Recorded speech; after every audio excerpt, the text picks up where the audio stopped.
Hi everyone, welcome back to Web Solution. In today's video, I'll be showing you how to change profile picture on TikTok. So keep watching the video until the end to learn how. Now let's get started.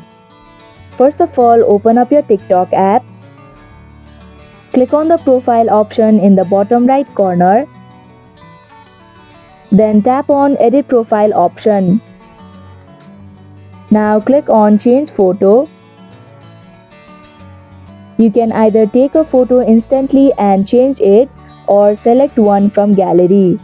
Here I'm gonna select one from gallery. Select a photo and click on confirm button in the bottom right corner. If you tap on post this photo option, then your photo will be saved and posted. And if you don't want it, then you can unselect post this photo option. Now click on the save option. And that is how you can change profile picture on TikTok.